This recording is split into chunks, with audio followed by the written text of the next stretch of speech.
Okay, we are on.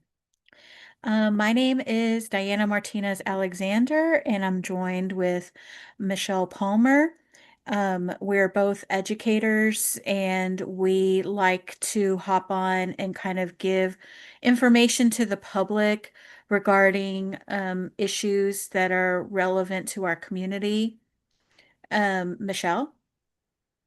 Yes, we feel as educators our job to kind of explain complicated issues in more simple ways, but also more personal ways.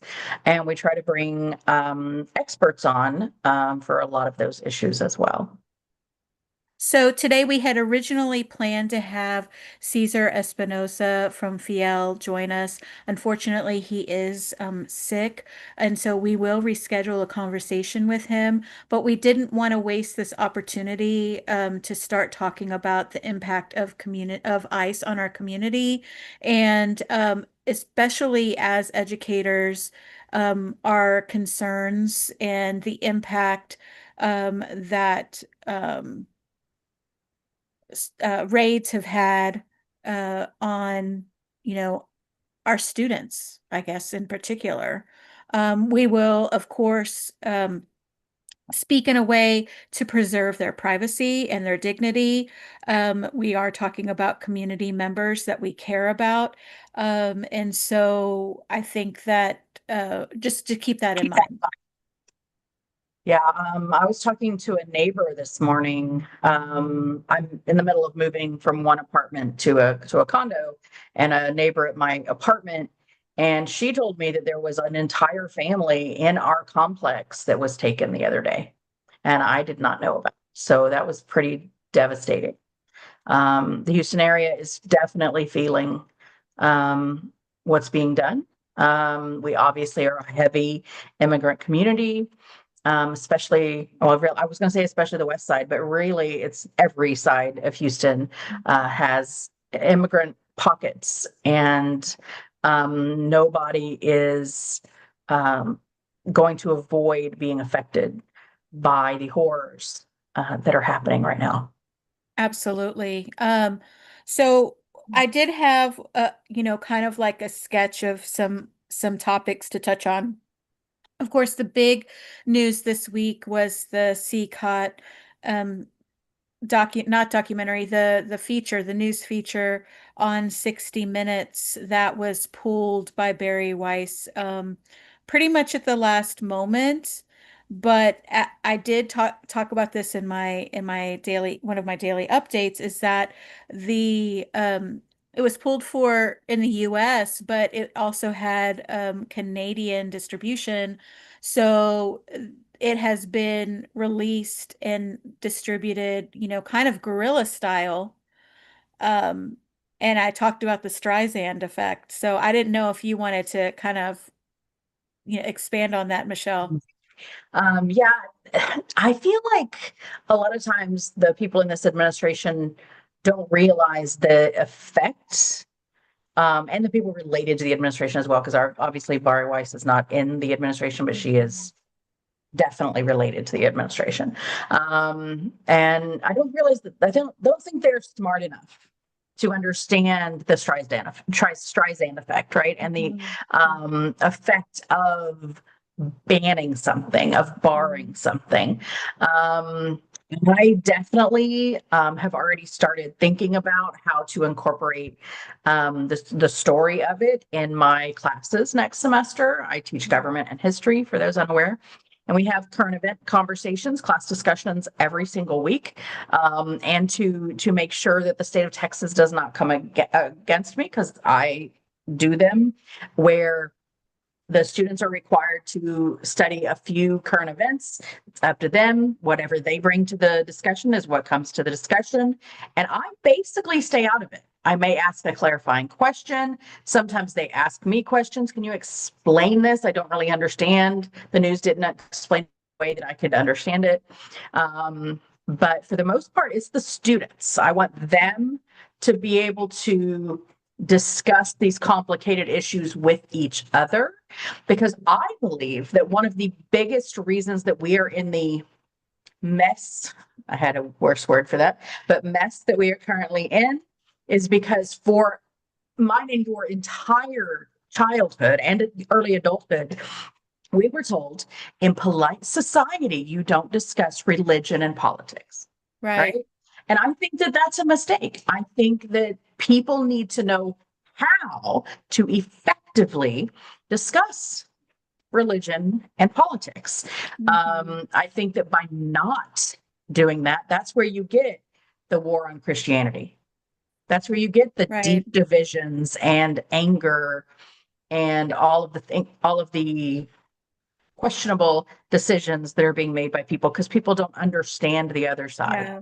There's a lot of And confusion, right? And so, yes, like, when you can have nuanced conversations, and, they're not always going to be comfortable, but it is important for us to hear each other and to, like, I will say that I had a holiday meal with someone who was MAGA, and I hadn't met this person before, and so they didn't know me.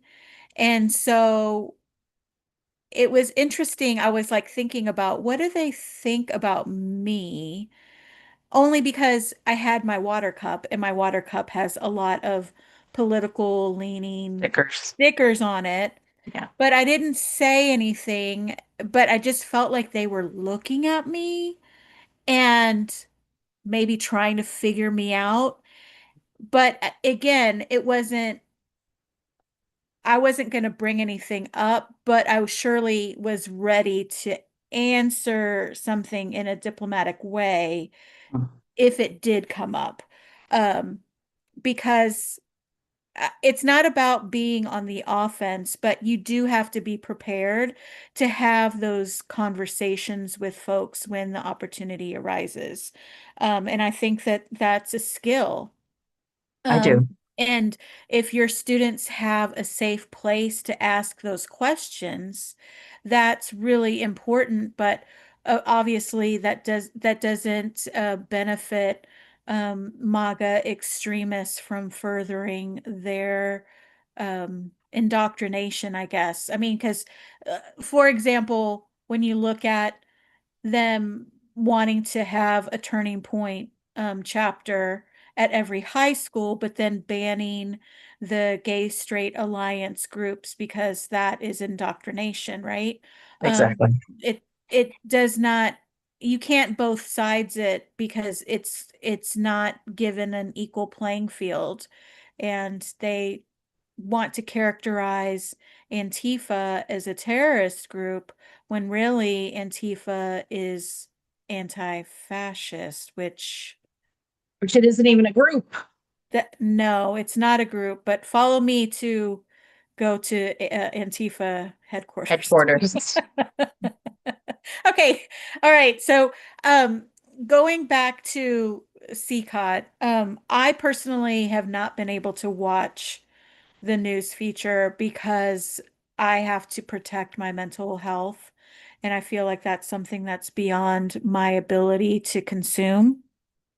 So I will be reading about what's in the story. But I feel like this is an opportunity for news organizations to show which side they're going to be on. And that reporter, and I forget, I'm so sorry, I forget her name. She was so brave to like say, we have an obligation to those people that we interviewed to protect them and tell their story. I want to say her name is Sydney something, Sydney Alford, but I don't, I gotta look. Anyway, I want to recognize her bravery in speaking up about this situation, um, because you can imagine that the environment at CBS News is very oppressive, and I want to know what CBS does tomorrow if they're going to have a new episode. They may not because of the holidays. Good point. It's but Sharon Alfonsi, by the way. I wasn't that far off. Got the initials right. Yeah, Yeah. yeah, So I feel like that her statements need to be commended yeah. because saying something and producing that story is so important, and there's a reason why they wanted to hide it. Absolutely. Um, it it's hard to not, and I know it's even more so for you, hard to not be emotional about this situation. It affects our students, it affects our neighbors. Both of us live in, an area of town that is heavily Hispanic. I mean, that's Mhm, half the county is Hispanic, mhm, so mhm, mhm. it makes sense. It's very frustrating that so many of our elected leaders are kind of ignoring it. Our Democratic elected leaders Yeah, are ignoring it. yeah, It's very frustrating that I saw a statistic recently that HPD is one of the law enforcement agencies in the country that is most participatory with them. Like they are doing the most to help ICE, and we are a Democratic city. What the hell yeah. is HPD doing? I mean, ACAB, 100%, but still, they have bosses, and those bosses are a democratically elected leader and his appointees, and we're doing Correct. this. And that kind of transitions into our next point, which was Mayor Whitmire and Houston. As you mentioned, we are a Democratic city, leaning city. And so I feel like we have a responsibility to take care of our city residents. And there was a news story on Que Onda, which is a Latino publication, and it was full of praise from Whitmire. And I thought the timing of that after the censure at CEC on December 14th, it wasn't an accident. Trying to praise Whitmire's leadership in a time when he's actually shirking his responsibility in protecting residents from ICE. For a long time, he denied that there was any participation of HPD with ICE. But as you said, Michelle, where did that statistic come from? Do you recall? Let me Google for a Okay. minute and see what I can find. Yeah, because we Um, always want to make sure that the things that we're saying, you can find, proof of it. We're not just talking out of our mhm, ass, okay? right. Um, there has to be data behind it. But what I will say is that um Whitmire first, he's never addressed, I believe, the before the vote, the CEC vote, he didn't really address the concern that folks had about the participation with ICE. Um, and the actual complaint in the resolution was that Whitmire participated in a fundraiser for a Republican congressman, Dan Crenshaw. And it takes a while for these motions to go through committee and go through the process, right? So it wasn't until December when this was actually voted on by the precinct chairs. And it was Fast track nearly, this one. We they I'm on the fast. resolutions committee. Nice. We had a special meeting for this resolution because we wanted to make sure it was ready in time for the CEC. But it still takes a long time. It still takes a while, and that's for everyone's protection because you don't want things done in a haphazard manner, Yeah. right? And you want it to go through the proper channels. Yeah. This is a democracy, Mhm. and so the precinct chairs had an opportunity to vote. And my issue is that Whitmire enlisted um, government officials to stand against the resolution, which I think it's an unfair. it should have been apples to apples, which is precinct chairs versus precinct chairs. Because when you involve government officials in that level, it is a form of intimidation, I think, because these are folks that really should be thinking, these are the workers, the ones who are on the ground getting out the vote. We need to honor what they say Yeah. in this And the thing about situation. the CEC, for those of you that are unaware of the CEC, each of the parties has something approaching a CEC. Democratic Party, it is called the County Executive Committee. And we are the committee made up of the precinct chairs. So each voting precinct, there are about 1,100 in Harris County. Not all of them have a Democratic precinct chair, but a little over 400 of them do, something like that. And we 4 times a year get together and we vote on things. And we basically try to help steer the Democratic Party Mhm. in the direction we as a group want it. And there are some very conservative Democrats on there, and there are some communists on there, literally.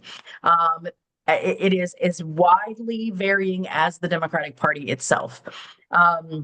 And so, we um, uh, tend to, there are more, I would say, more conservatives on there than there are progressives on there.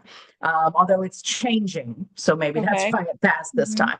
So we have had resolutions in the past that were similar, like one against Kim Ogg and things like that. Yes. And they don't always pass. A lot of No. the precinct chairs don't feel like it's the job of the precinct chairs of the county executive committee to hold elected Democrats to account. And I hope that's changing. I do think it's changing, and I think that we can see that it's changing in the, what was it, 186 to 80 votes to tell Whitmire how we feel. So yes, I agree. I do hope it's changing. I do think it's changing. A lot of young precinct chairs are coming in. They have a lot more energy to walk those apartment heavy precincts like mine than we, in the 55 age range and so forth. But it's important to me that the Democratic Party stand for, that I have a say in what the Democratic Party stands for, right? I mean, I'm on the resolutions committee because I think it's important that we put out a resolution every once in a while saying, we don't like this thing that's happening, Yeah. or we support this thing. Let's get this bill passed. It's not all negative. It's definitely positive as well. And it's really important to me that we continue doing that. The next CEC, there's not a CEC for spring because in even numbered years, there's a county Democratic Convention. Party Okay. convention. So the 20th and 21st of March, everybody is invited. Everybody gets to vote if it votes in the Democratic primary. Everybody gets to vote. It's going to be at the University of Houston this year. So carpool because parking. Yeah. But it is, I would love for us to get the attendance at the county exec or at the county convention up. The last time we had a really well attended group of conventions, and back then they were done by Senate district. Now we do it as a whole county. Was 2008. The year that Obama was running. I would like to see us have that kind of numbers to show Greg Abbott and John Whitmire and all of those people who are filled more with hate and spite than empathy and love. Right. What the Democratic Party in Harris County can do, and to show what we are willing to do, because this is going to be a big year for elections. Right.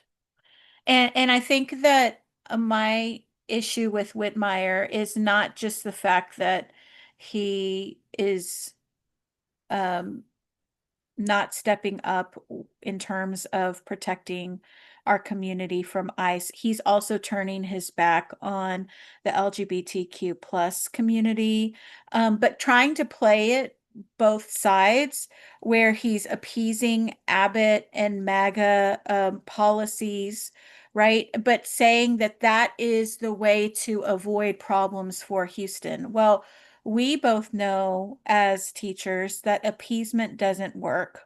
It never works. And so he's trying to kind of tap dance and but using people as collateral damage and Mhm. being okay with it and trying to justify it.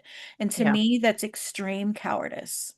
He's refusing to meet with the LGBT caucus, which is one of the most powerful bipartisan uh, organizations in the Mhm. county. Right, right. He will only meet with one person who's like, I don't know, she's probably about 70. Um, and she has been involved in she's run for mayor before and things like that. She's been involved in Democratic politics for a very long time, but she's one of those super conservative Democrats, just like Oh, I he think I is. know who you're talking about.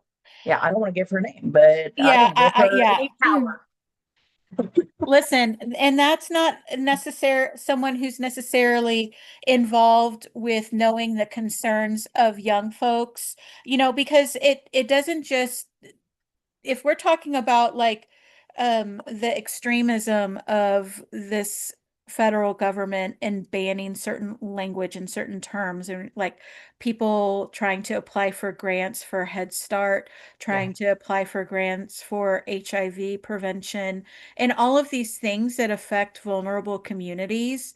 Um, and immigrants as well being able to access certain programs, and we're not just talking about um folks who are undocumented. We're talking about mixed status families whose children are citizens, and it puts a lot of stress and fear in our communities, which does affect attendance in school, because sometimes parents will just say, oh, well, we saw, ice, around, and we're just going to keep our kids at home for today or whatever.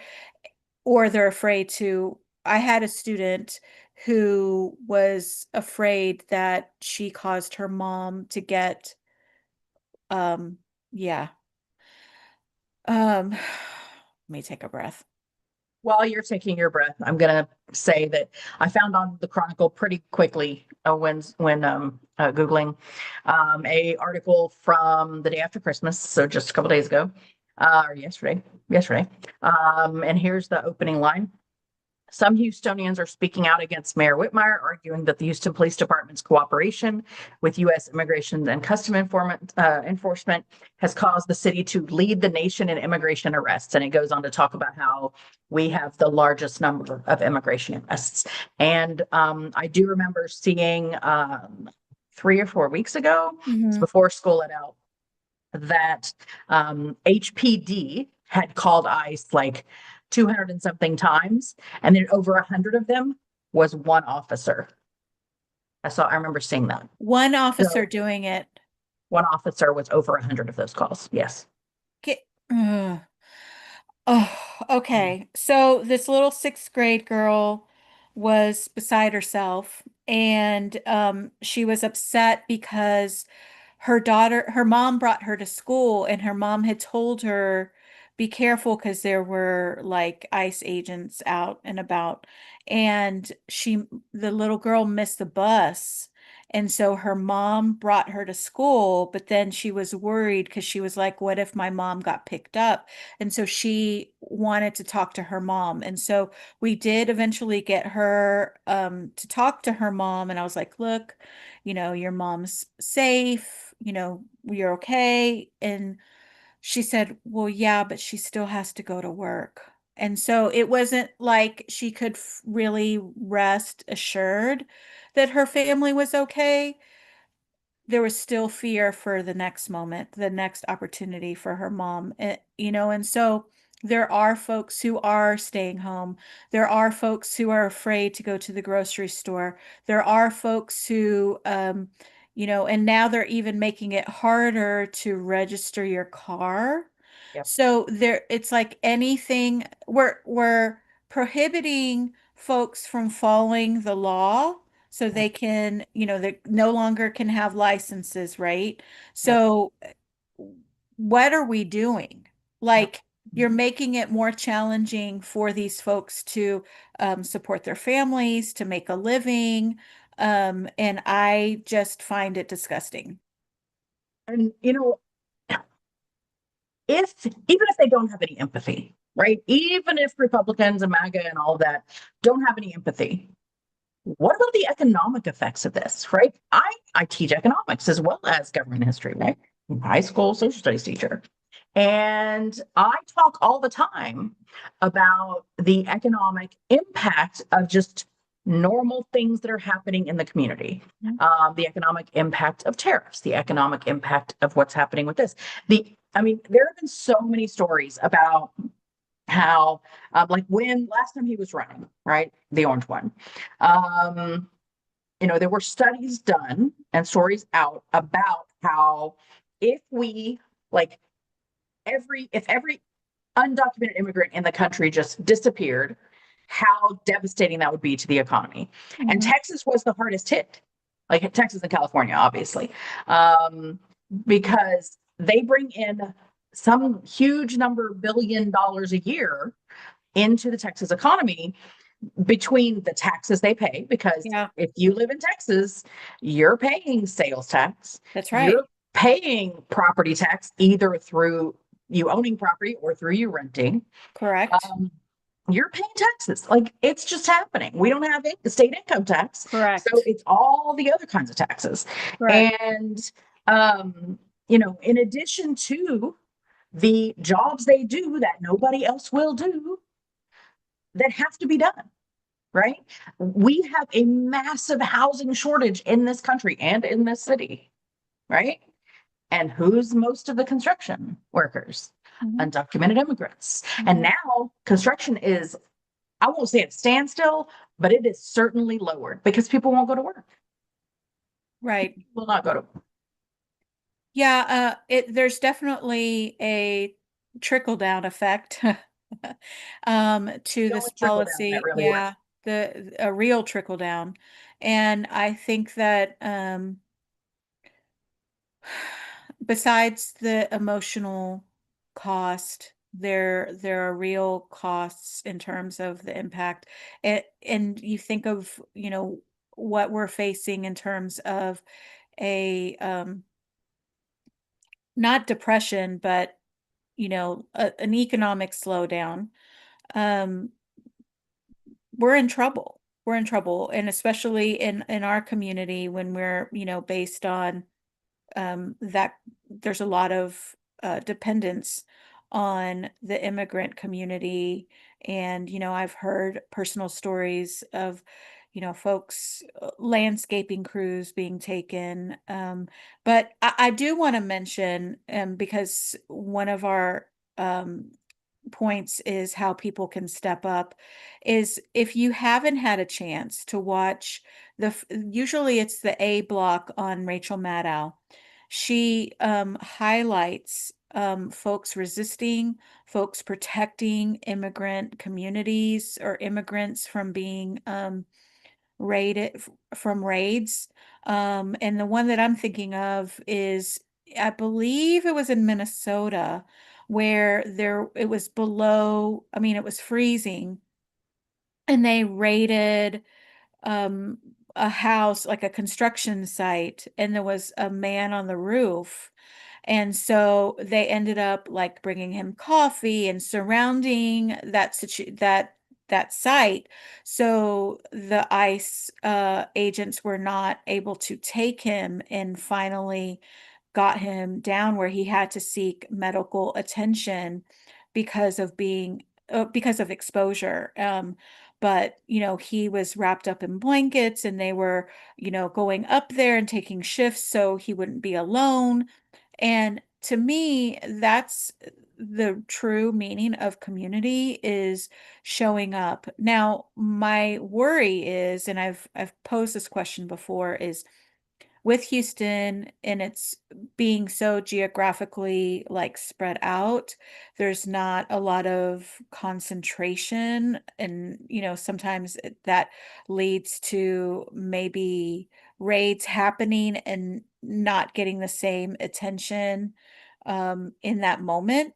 I worry about that and how we can effectively counter these raids. So I don't know if you have, I mean, I have had rapid response training myself, and I think that that's important to be kind of like clued in on the latest strategies, because a lot has changed, I think, since the first administration to now.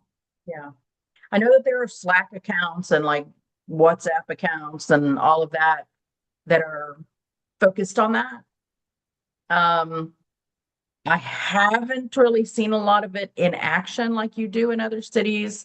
Part of it is definitely the that people outside of Houston do not understand how spread out Houston is. I mean, there's a very famous joke, Houston is an hour from Houston, but that's usually about traffic when it's not really just about traffic. It's the fact that Houston is geographically one of the largest cities in the world. It's or in the country. It is absolutely massive. It's very spread out. And because of that, it's hard for people to get to where the problem is, unless you are in that area. Mhm. I mean, the city is half the county, basically, and the county is a huge county. So, yeah, it's very, very frustrating. Right. So I will say that, there has been a lot of pressure from city residents in city council meetings. I did attend a city council meeting recently, and there were a lot of comments about the ICE participate HPD participation with ICE, and council members were quiet about it and didn't respond, and the mayor could just have been sitting there like a statue. I mean, there was no interaction at all. And I knew that he could interact and they could interact because there were some folks talking about bike lanes. And of course, that garnered a response from Whitmire. He's no friend to the biking community. Yeah, the only thing I can think of on that is he must really hate Commissioner Ellis, right? Because that's Commissioner Oh, Ellis's big yeah. issue, right? So I've been Yeah. wondering, what is this bike hate? It's like a You huge know, just target. it is, it's like feral how much he hates Yeah. bike lanes. But then It's he actually went out to Bike Houston, and all the folks there were like booing at him. they And I'm did. like, dude, And read they the were room. surprised. Yeah. Like you're taking active steps in reducing safety for cyclists. Making their lives more dangerous. Yes, and I do understand the concerns that residents have when it comes to like putting out their trash and doing things like that, but also things change and there's got to be a way to kind of make it work for everybody without just saying, "Oh, we just got to take these lanes out," like without any real following the process, because I feel like he didn't follow the process in removing things that were already approved. And that is a problem. That's acting without um, really consent, right? Um, okay. So going to other model cities, we've seen how like Chicago and LA and New York, and even like, was it Charleston? I want to say Charleston. Um, all were very vocal in their opposition to ICE raids. But there was something in Denver that caught my eye, and that was them pressuring the city to refuse a contract with I think it was Avello. It Mhm. was I think it was Avello because Avello is, I believe it's even headquartered here in Houston. And if you're not familiar with that airline company, they're the ones doing deportation flights. And so they would fly folks, and then their next flight would be those who have been detained, and they would be flying in handcuffs. Um, and if you have dug into any of that, like the staff is ordered like not to talk to them, really not to regard them as Humans. humans. And it's disturbing to think that like those same seats would then be sold to the public. Um, so there have been some actions at that headquarters. I want to say it's in the Greens Point area. Um, and I would like to make my way down there at some point. But Houston should also be admonishing this company. But I feel like our administration, our city administration, is very business centered, so they would not take any sort of step to do that, which again, it's cowardice, right? Yep. It's all about the money, as we know. Um, they are all about, the Greater Houston Partnership and, various chambers of commerce, and they do not care about much of anything else. Not all of our Congress or our city council members, obviously. Some of them are on the right side, but very few. And some of them are on the right side of some issues, but not others. Nobody's on the right side, it feels like, of all issues. Um, Correct. it's And the very fact that the frustrating. city council, like, you can't set an agenda, like you have to get approval to get on the agenda. And I'm not sure if that's the mayor or they're trying to change the rules to where it can be a majority to get it on the agenda. So it's not like you can easily move the needle because it's hard to even get things on the official agenda.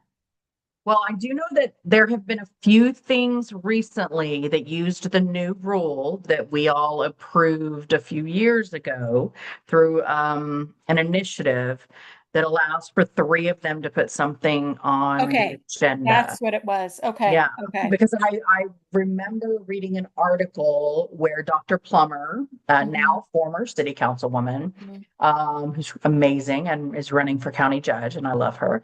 Um, where she was talking about thank you to some of the other council members for putting that apartment thing on Yeah, the yeah, agenda so right, that it could be talked about. And then at her very last meeting for city council, she wanted a vote, but it wasn't apparently quite ready. So I hope it doesn't die. I hope that the new city councilwoman Alejandra Salinas understands how much it's needed in this majority renter city that we live in, right, um, and will continue the push that Dr. Plummer was pushing for. Because as a now former renter, mhm, but I rented for 35 years of my life, my entire adult life until last week. It is incredibly important. And I feel like renters in this city are absolutely ignored. And like part of it is the fact that like apartment complexes have lower voter turnout. This is something you and I have talked about, Diana. Um, and so forth. So any group that has lower voter turnout is too easy to ignore. And so it's also like a lot of renters, especially in my former neighborhood and my current neighborhood, are, it's heavily immigrants, yeah. they're documented or not, and they can't vote. They're easy folks to exploit, right? Exactly, The exactly. working poor who may not be as clued into current events or how their vote can be, can impact policy, right? Mhm. And or unable to vote at all and feel like that sense of powerlessness. That's why Dr. Plummer's initiative to have increased tenants' rights or responsibility on landlords And, foreign, what it is like sometimes there are apartment complexes that are owned internationally, right? And so it's not like you can easily contact somebody who's accountable for the safety, upkeep, and maintenance of a property. And so then the, management company will change, pretty frequently. And so who do you contact, and where's the accountability, for your, when you pay rent, you should have basic things like clean access to clean water, access to heat, heating Air or conditioning, cooling. heating, hot Yeah. water. Yeah, Mhm. absolutely. And these, people who are undocumented will feel less, will be less willing to speak up because they don't want to bring attention to themselves. And so I think that's the whole point, is that if we're forcing people to live in the shadows, Right. and how gross that is, when we should be championing these for our neighbors, championing for the safety of folks who deserve to feel like they are welcomed. We're supposed to be a welcoming city, right? Where is Exactly. that gone? I mean, something like 1 out of 3 people that lives in Harris County was born outside of the United States, Hmm. right? That's In huge. so many languages. So many, hundreds. And, that's why we have such amazing food in the Houston area, Hmm. because we have this an amazing diversity and it makes our city better. It does. Um, and yet we treat them terribly. Yeah.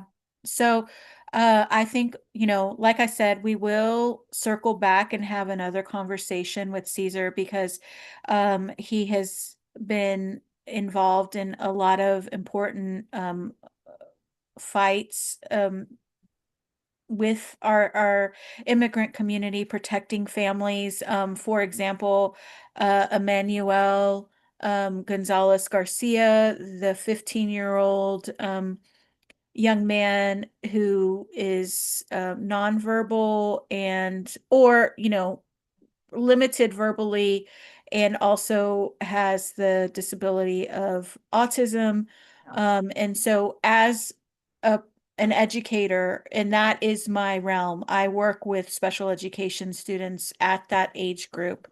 It's particularly heart-wrenching to hear of that, everything that that family had to go through. And yes, I'm so glad he was home with his family for the holidays, but it never should have happened in the first place. No, And that's where the accountability comes in. And I'm grateful for Fiel for working so hard to bring attention to that situation. But we can do better, and we have to force our elected employees, because they work for us, to do better. And you don't own any seat. So Whitmire, you are our mayor, but that just means you are responsible to us. We're not responsible to you.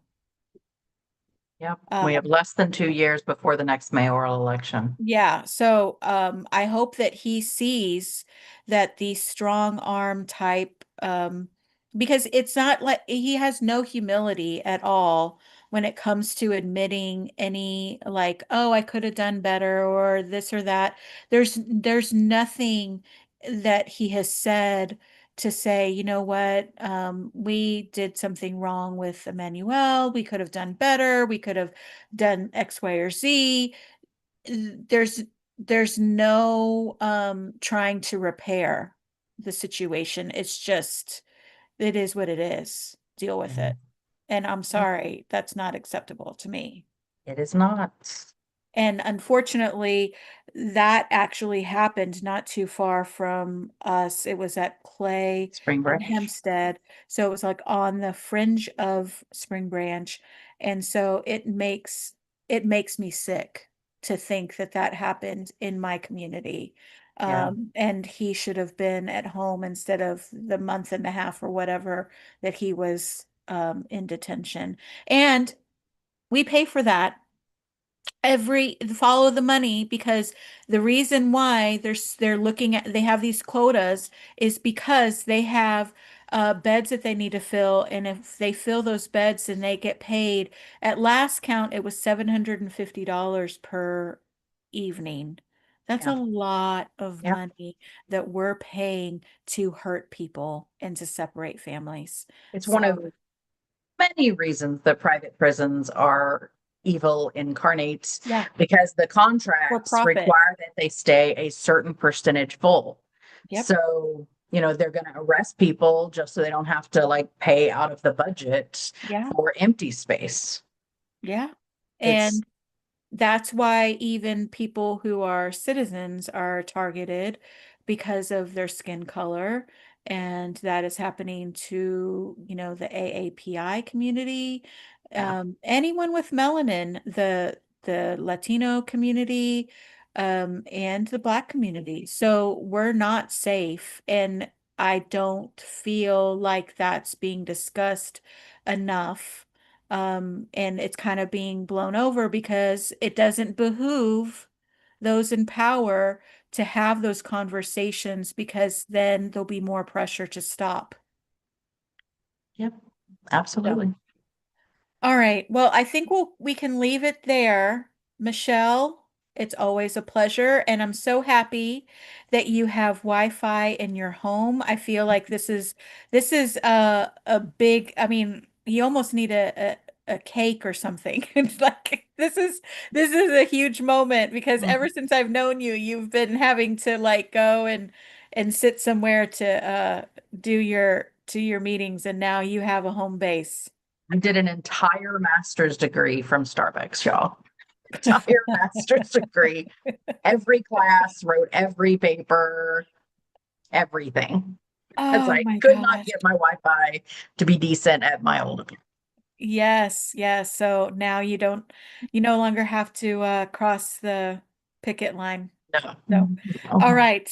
Okay, well, thank you all, and we will let you know when we can reschedule with Caesar. But we do want to continue to bring to spotlight this issue because it's important for our community to be on the right side of history. And I know that we are. I know that we are. And oh gosh, I don't want to start crying. fascists are never on the right side of history, ever. Yeah, yeah. Fuck fascism. Okay, I'm just gonna say 100%. it. All right. Okay. Bye, everybody.